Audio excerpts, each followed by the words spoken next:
Hi, this is Joseph Backholm with the Family Policy Institute of Washington, and today we are going to talk a little bit about the gender revolution. And this content is part of what was presented in our Gender Revolution series that we have so far done in about 9 different places around the state of Washington, but we know there are people who have not been able to join us physically, so we are going to make it possible for you to join us virtually. And in this production, we're going to break down the presentation into 5 mini segments that we hope that you will eventually be able to watch the entire thing, but we also want to make it possible to watch in smaller segments. So that's what we are going to do, and the 5 parts are going to be: 1, the moral revolution; 2, the politics of gender; 3, understanding the gender debate; part 4, who writes this curriculum; and then part 5, what now? What do we do? How do we think about this? So those are the 5 parts. And so now we're going to go ahead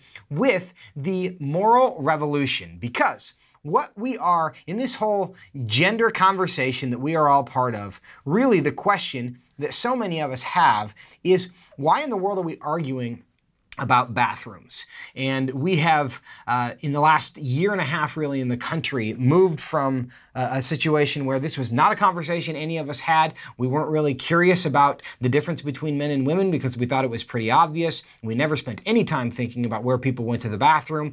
We never thought about who was in the stall next to us because it just wasn't an issue. But suddenly this has become a focus of our national conversation. Why is that? Now, in order to answer that question, I think we need to first discuss and kind of set in context this conversation and talk about the moral revolution that has really taken place nationally over the last 40, 50, 60 years in America.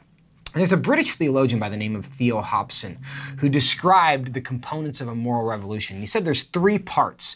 The first is that which was once celebrated is now condemned. And the second, that which was once condemned is now celebrated. And the third, those who refuse to celebrate are also condemned. Those are the 3 components of his understanding of what a moral revolution is. Now, regardless of how you feel about the debates we've had around sexual orientation, marriage, and now gender, there's no question that a moral revolution has taken place in the sense that which was once celebrated is now condemned. That which was once condemned is now celebrated, and we literally throw parades for them.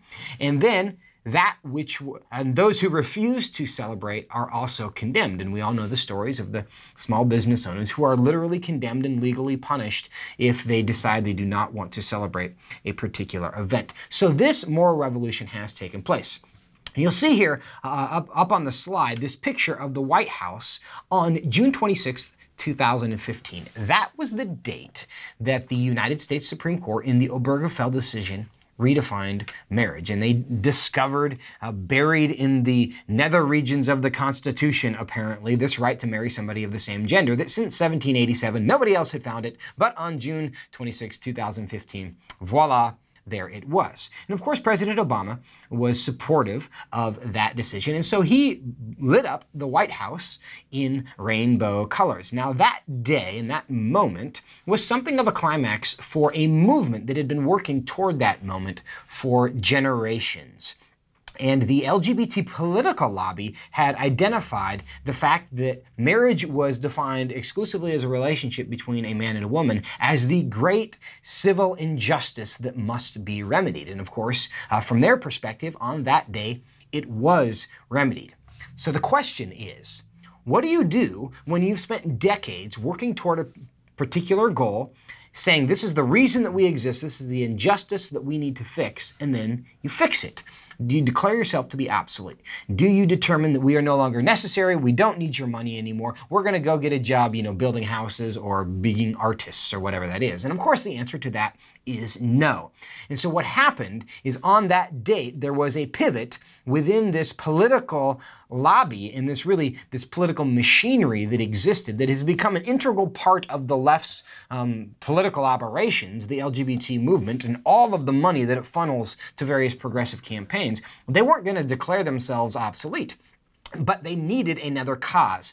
And you'll see here in their celebrations on this next slide that there was this gentleman named Chad Griffin He is the head of the Human Rights Campaign, which is the largest political lobby, LGBT political lobby in the country. They're headquartered in Washington, D.C. And in part of their press release celebrating the decision of June 26, 2015, what he said was, "What's clear today is that our work isn't done until every discriminatory law in this nation is wiped away. The time has come in this country for comprehensive federal LGBT non-discrimination protections." So this is their way of signaling that even though we have now accomplished the thing that we said we have always been trying to accomplish, we have much more to do. There are many more injustices to solve. And at that moment, that's when they pivoted and determined the next great civil injustice that we need to fix is the fact that there are different sports teams for boys and girls, that there are different facilities for men and women based on their biological sex. That was the great injustice that needed to be solved. And so they pivoted on that date. And ever since then, a whole bunch of things that have been happening that before that were never happening. And here's a few examples of that. For example, we now know that there was a man who was named, at least for Glamour magazine, the Woman of the Year. And Bruce Jenner is, and Caitlyn Jenner, he now goes by, is a household name in the country because of this gender reassignment that he has undergone and wanting to identify as a female. We also see in the athletic arena, at every level, we see men intruding into women's athletics and sometimes boys. And we have examples of this where high schools in Alaska and Connecticut and really all over the country, we see boys who are identifying as female who are going to compete with the women, and in some cases doing quite well. We've seen this at the junior college level there, and you'll see a picture of junior college in California where we have a very much a man who is identifying as a female and competing and doing quite well in the junior college basketball league there. And we also see at the professional level in the country of New Zealand, I should say, as someone by the name of Gavin Hubbard, who changed his name and in his mid-30s transitioned to being Laurel Hubbard, was a professional weightlifter as a man and has continued to be a professional weightlifter as a female. And as you might imagine, after making that transition, is competing quite well as a female professional weightlifter and is likely to be on the New Zealand national team. And this is not something that was happening in nearly as much frequency as it has been in very recent years. We also see this is being pushed in media very significantly. And here's covers of a handful of magazines, with National Geographic, Time magazine, that is pushing this idea of gender fluidity, of choosing your own gender, of gender being distinct from your sex. And we also saw that CoverGirl magazine for the first time put a boy on the cover of their magazine. All of these things, and you know, we've seen documentaries featured on YouTube when you log on. We've seen the transgender characters being featured much more prominently on television shows in ways that they weren't a year and a half, 2 years ago, certainly not 5 years ago. All of this is because the focus of this political apparatus shifted from sexual orientation and homosexuality to gender and can you choose your own gender and should you have the ability to go wherever you want based on your own identity. So this is the moral revolution really that the country has undergone that has really led to this conversation that we are now having about whether gender is something that you are or it's something that you choose and you can be and anything that you want to be. So, as we get further into this conversation, I want to propose 3 different perspectives that each of us are bringing to this conversation that I think it's important to keep in mind. And this is not my idea, my framework here. This came from a gentleman named Mark Yarhouse, who is an LGBT studies person from an evangelical perspective.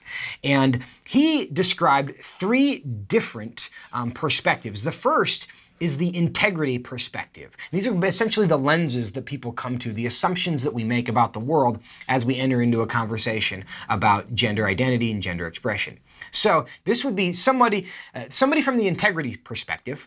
If I say, hey, I identify as a woman even though I'm anatomically male, somebody from an integrity perspective would say simply, well, that's wrong. And their perspective says, well, I know what God says about gender. I know He created us male and female. And so anyone who disagrees with God is wrong. And it's kind of a black and white, fairly simple analysis of the situation.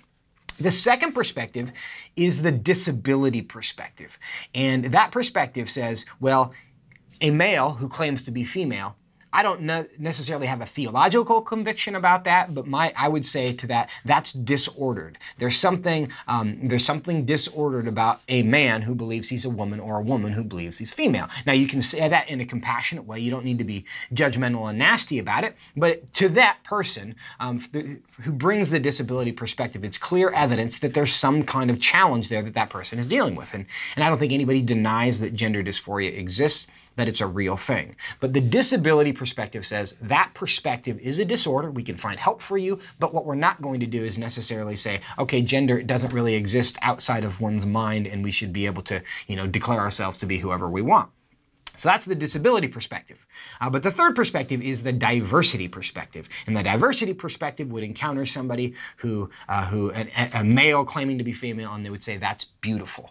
And that's essentially the idea that everything different, everything diverse is good, it's wonderful, it's beautiful. The diversity is just celebrating anything that anybody wants to be. There aren't any real rules around all this. As long as everybody's consenting and everybody's happy, then there's no problem. And so these are very different, and basically, these perspectives, I think, are represented by the worldviews that people bring to these conversations. And I think it's important for us to have an awareness not only of the lens that we bring to this conversation, but also the lens that other people are going to bring to this conversation as well. Because if you're an integrity person and you come to this conversation with a diversity person, you guys are coming from such different places. Until we kind of define the terms and have an appreciation for the assumptions that the other person is making, it's going to be a very frustrating conversation.